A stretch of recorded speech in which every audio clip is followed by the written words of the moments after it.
Hello and welcome to the studio. Believe it or not, I've said it a million times for the past months that the new studio is complete except for the ceiling and the front wall. Now, since today, the ceiling is done, so it's only the front wall that is still missing. But as you might know, the front wall is delayed due to me, like I ordered new speakers, so they have to be built in right there first. Then the finish, which will be metal, 100%. And the gap right there will probably just get something removable because I want to be able to look outside. The view is really nice. Today I closed it off to do some acoustic measurement stuff because behind there is again a gap and that's generating a little reverb. Right now the room right here sounds still very, very good. The reverb, like the first panels, ceiling panels, introduced some fluttering echoes. But now that all of them are in here, it's a tiny reverb that sounds diffused, like really nice actually. So by just trying it out, I actually ended up with something that is just amazing. It exactly introduced back enough liveness to the room without altering the frequency response. So far, I'm really happy. I'll test it again once the gap in front is kind of done. That will change again a little. But next up, I got some new cables. No matter how many cables I order, it's always not enough. Because in front of me, right here, this part is a little messy. And also right here. So I'll try to solve that. Just a little.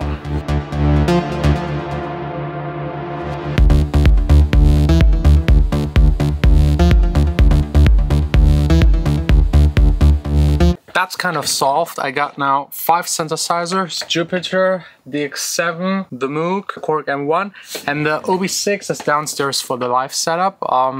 He'll come back eventually.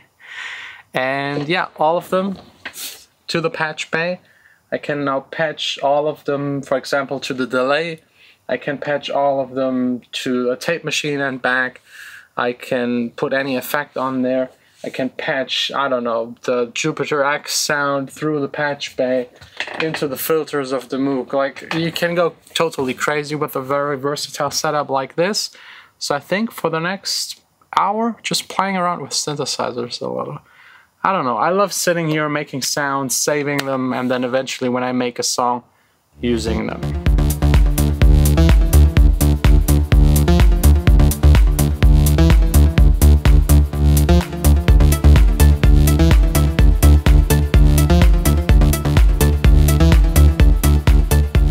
So much fun, so much fun. The Jupiter X, testing it further, it's a beast, very complex. I'll probably need like 2 or 3 more weeks until I can do a full review. The Moog, it's semi-modular. I'm understanding it more and more and more. I'm also able to patch stuff. For example, we can like pick an LFO and put it to oscillator 1 and get some LFO goodness on the pitch of the first oscillator. The filter can be triggered by the modulation, like everything is possible. It's just like a fun playing around with kind of toy. Let's maybe do something really quick, especially showcasing you my absolute favorite, this Zen delay, Zen Ninja tune. Actually, the distortion on it is what makes it extra special. So we just got a kick. The Moog is in an ARP setting, and let's put it on play.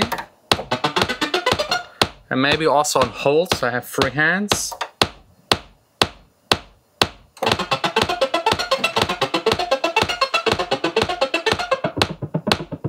So cut off.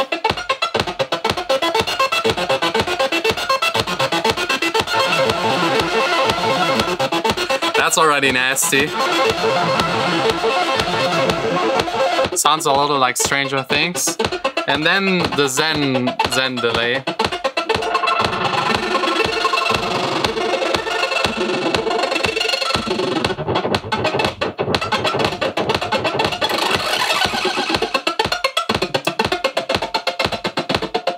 so good.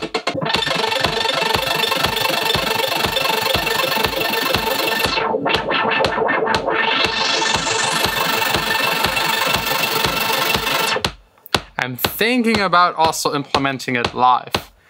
Because it's crazy, and crazy is good live, but it might be too crazy to control. But if I set it to 100% wet, as it is right now, with the cutoff I can like cut all of the sound.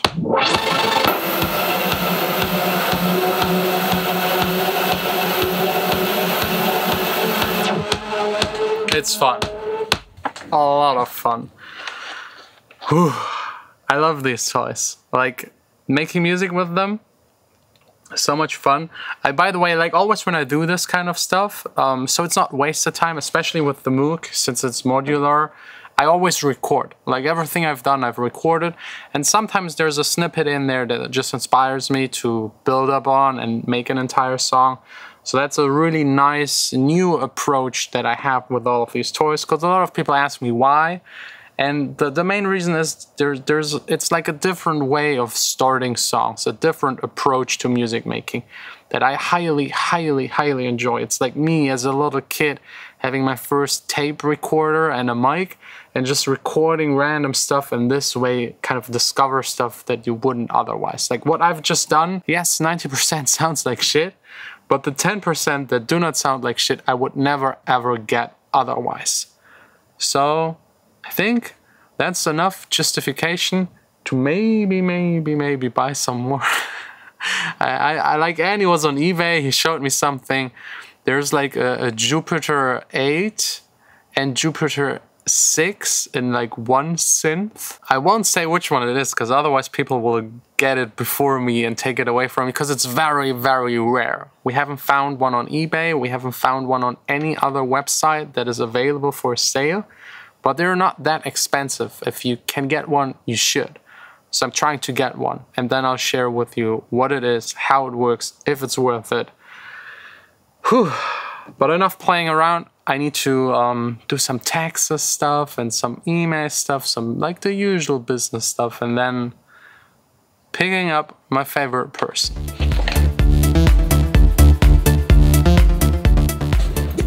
Hello. Hi. You're laughing. Yeah, about you. Sitting like creepy. Yeah, I always look a little creepy with that camera and everything, but I like, that's your favorite song. I turned it up. Is for it? You. Yeah. Or is it your favorite song? Like, it's Rihanna, Stay.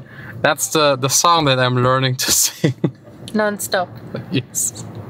Like every second in the car, I'm trying. Like, that's the first one I picked with the teacher, and it's still not good. Vanessa doesn't. You're like, improving. Yeah, I'm improving. I like the song. The song's really good. Like I heard it now like at least 50, 60 times. I still like it. It's simple, but yeah, my singing on top isn't probably the most enjoyable. Not yet. But maybe one day. But if I sing along as well, it's... Yeah, then it's like double trash. Danke. Yeah, that's it. Dinner with my parents. Yes. And weekend. Yay!